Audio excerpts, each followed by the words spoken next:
All right, it's been a while since I've published a video. I'm excited to share this one. If you work a lot with Power BI and Fabric, you're probably using like AdventureWorks, Contoso, Northwind, or some other sample data set to test things out, to do demos, try out new features, etc. I've been wanting for a while to create a what I call these Playtasets, a Playtaset generator that would use Data Factory to create such a data set of pretty much whatever size you want. And so I've done that, and I'm sharing that solution in this video. And so once you download the notebook, I'll drop the link to it in the description. It'll take you here. The only version now is this V1. I do plan to do things here, so I'm sharing this link, and so if in the future you're watching this, if there's later versions, try those. But once you click into the latest version, all you want to do is you'll see two files. You'll see a Python notebook and a JSON. All you need to download is the Python notebook, and just come here and hit the download button. I've already done it on this computer, and then it'll reference. When it runs, it'll reference that JSON notebook, which has all the item definitions that it needs to create this solution. And so what will happen is you'll put it in a new workspace. Here's the notebook here, and when you run it, it'll create all these other items. And if you just go to like one of the reports, you can see you can choose different settings to make it different size. If you just run it with the default settings, it's a 5-table model, nice little star schema with mock data for like a national retail grocery store. I call it DF Market, DF for Data Factory. And if you run it with the defaults, you get 170 million rows. It takes about 15 to 20 minutes to run. And again, it'll create all these items here. The notebook deploys it. It creates a notebook. It creates, if I sort by type here, it creates 2 data flows. These are the ones that actually generate the data, stores the data in a lakehouse. There's also a notebook here as well, and then 2 different flavors of the same semantic model. One uses the direct lake over SQL endpoint, and the other one uses direct lake over OneLake. And then there's a report that is bound to each of these. And so I plan to do other stuff with it as well, like copy jobs to send it to a warehouse, to send it to a SQL database, to send it to an event house, just so that I've got the same familiar data set or Playtaset in all the different Fabric workloads, so that I can quickly test stuff out or demo stuff. So that's pretty much it. And what I'm going to do in the rest of the video is just deploy it once to walk through it. If you do just open the notebook, there's a markdown cell at the top, and it tells you about the solution, and there are instructions that you can follow to deploy it. But I'm gonna walk through it once as well, in case you want to keep watching and just watch it happen live there.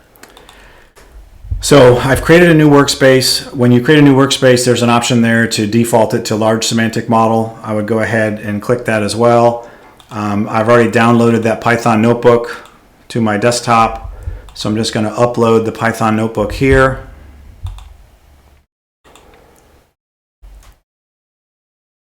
And once that opens, you open it up here. And there's 2 ways you could do this.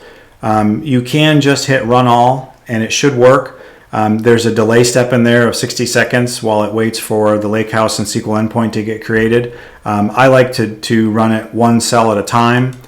So again, you can read the instructions here, but I'm just going to walk through it. So you come here, and I'll just start this cell going, importing all the libraries that it needs. You don't need to bind it to a lakehouse. It's going to create it in there as well. And so I'll just talk about what each of these cells is doing as we run each cell. But again, you can just do a run all, and it should work. And I'll show you the one step where it could get hung up if the SQL endpoint for the lakehouse takes a little longer to get created.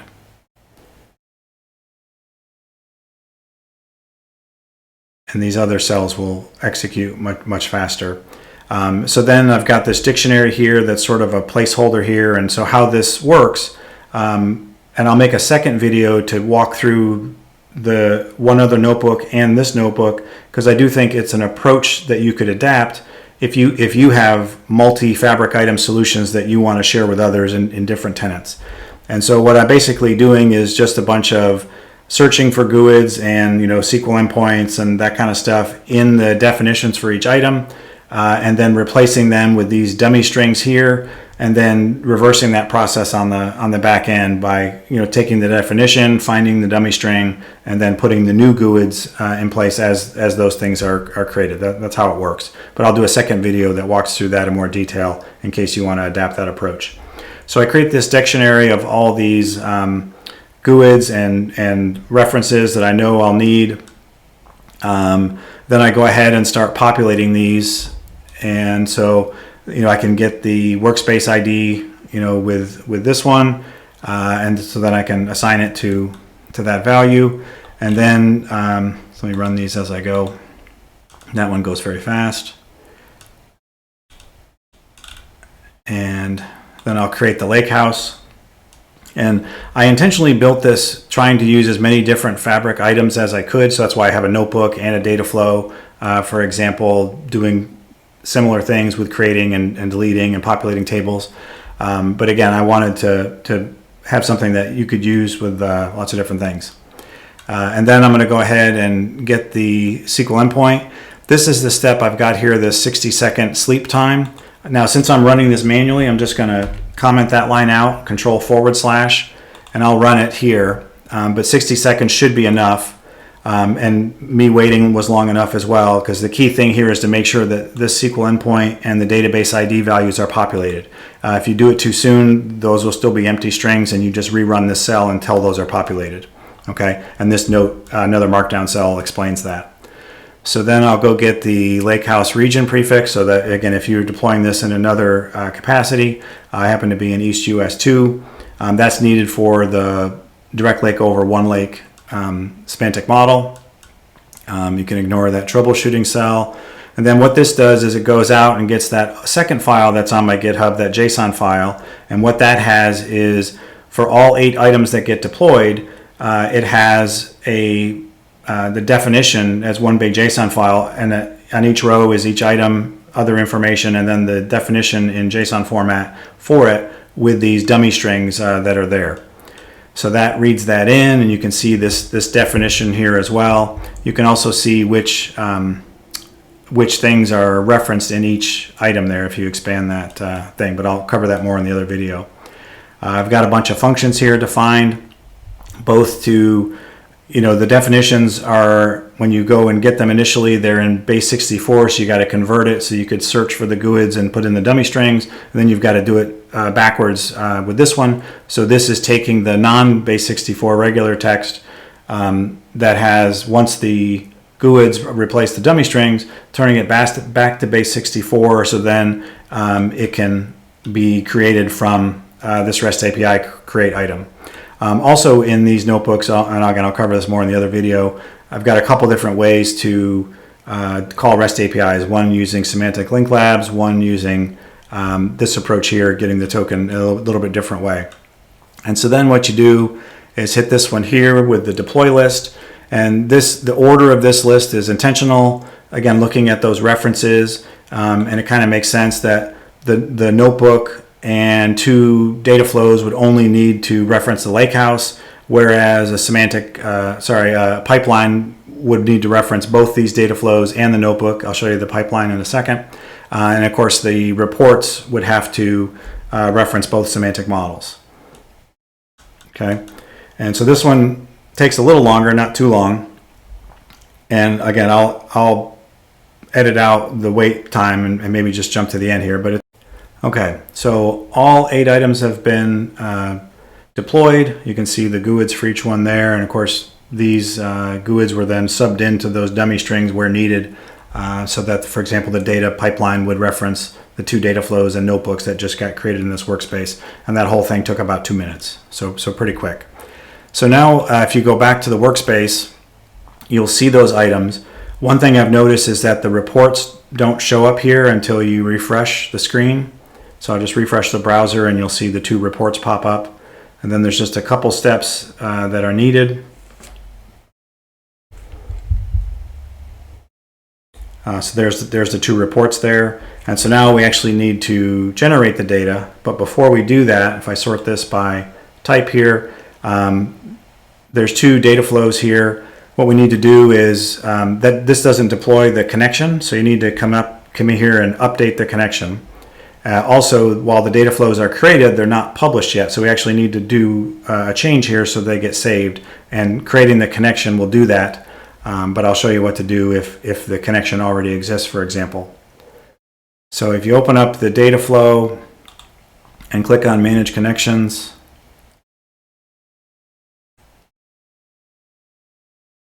you'll likely see that no connection is linked. So you just hit this little plus here, and I have another Lakehouse connection, so I'm just going to use that. But you want to get that connection updated, and then you want to save the data flow. We'll close this window first, and then I'll just so it's saving the draft there, but I'll just go ahead and save it. You don't want to save and run yet. The pipeline's going to run it, so we'll just hit save.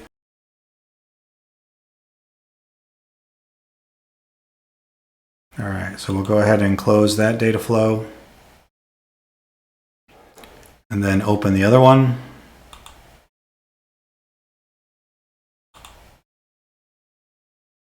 And do the same exact thing.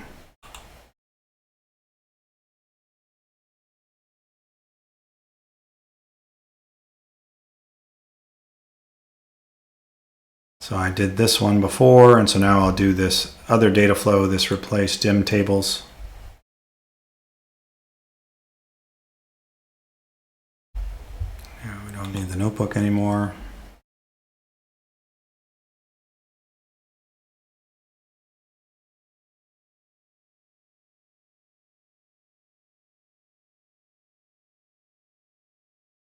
And again, we'll choose Manage Connections.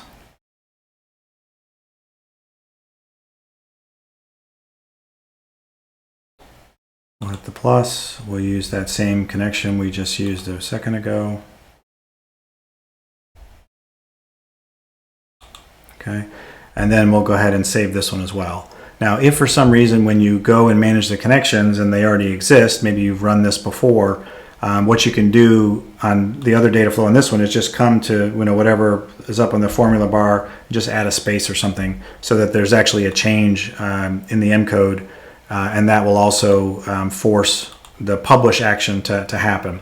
And don't worry when you open this one here, the replace dims one, those won't work yet because the data aren't generated yet, so these tables don't exist. So you'll see an error there, but that's okay. Okay, so then we'll close that. And then we can get to the good part. We don't need the notebook. And we'll just open we can close that session. Then we can do the generate data.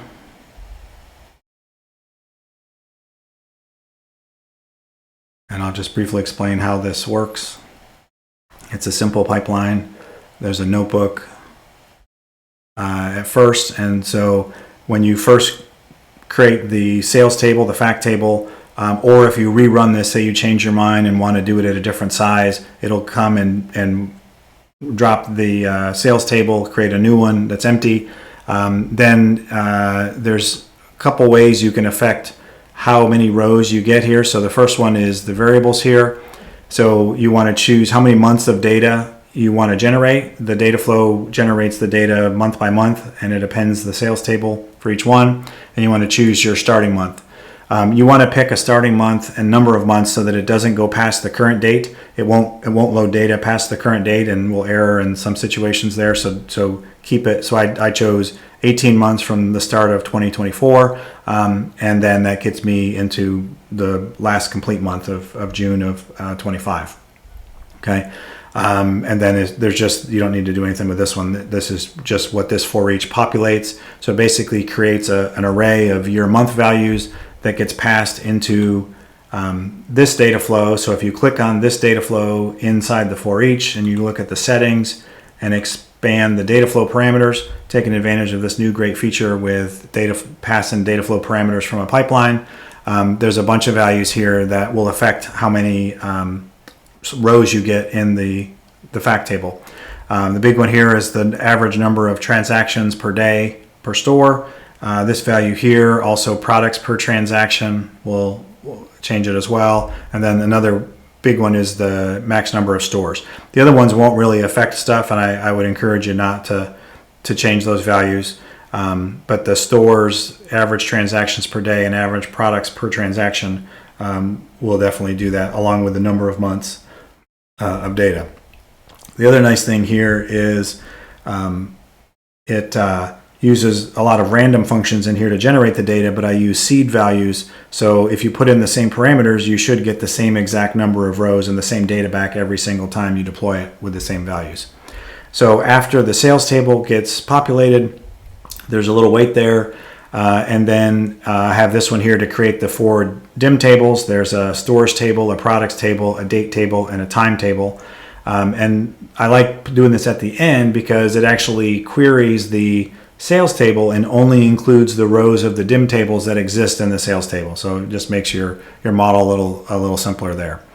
And one other thing here, when you run this one, I've got it set to a batch count of 12.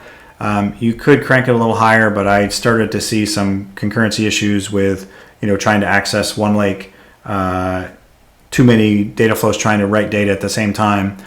So I actually put in this random wait time here to offset that so that I could put that number a little higher. It rates a random value between 1 and 90 seconds before it runs the data flow, just to off-sync them so they're not all trying to write to the lakehouse at the same time. And so we'll just go ahead and run this. And one thing you'll see as it starts to go, you should see like all successes here. If you do see some fail, it's probably for that reason with OneLake, but there is some retry logic in the for each. So even though you see 1 or 2 fails in there, you may not, but if you do, check your model at the end and you'll likely see that it's all fine. Okay. All right, so I'll pause that until this finishes running. It should take about 15 minutes, and then I'll show you the last step you need to do, where you just have to refresh the OneLake semantic model, the one that uses the direct lake over OneLake connection there. You just have to refresh that in the workspace, and then it should work. Actually, I'll just show that here and then probably stop the video because it should work pretty smoothly. So you would just come here. The SQL endpoint model should work fine when you go to look at it, but this one that has the _OL at the end for OneLake, you just want to hit this refresh now once the pipeline's done running, and then you can look at the reports and confirm how many rows that you generated. So hopefully this tool is helpful to you. I know I plan to use it for testing out or reproing customer issues or doing demos. Or kicking the tires on new features. Again, I also plan to take the data from the lakehouse, load it to a warehouse, load it to a SQL database, load it to an event house. So I'll have the same familiar data set of potentially a big size here to kick the tires as new features come out there as well. Back in the notebook, I forgot to mention, I think, that up here in the markdown part, there is a little table here that tells you this 4th row here is how many rows get created with the default value. So if you want 171 million rows in your fact table, you can leave it as is. If you want to dial it up or down, you can. And I'm running this on a trial capacity. You can see about how long it took. I've seen decent variability in these, so don't be surprised if yours is a little off from that. But I was able to I've run this up to like 10 billion rows. That took hours. But you can get 1 billion rows in under an hour in case you really want to test some of those higher end scenarios. Again, it's a retail mock data set, or a Playtaset as I like to call it. And it does have like order and order details in the same fact table. So, you might want to do distinct count and transaction ID, and it won't be very performant. And I plan to maybe do a video to show some best practices to mitigate that or get more performant transaction counts using this as an example. All right, so hopefully this has been helpful to you. If you do use it and you run it at different values, put a comment in there for how many rows you generated. If you have suggestions to make it better, please comment. If you build on top of this yourself, feel free to to add that as well. And I'm happy to maybe include what you've built in later versions of this if people find it useful.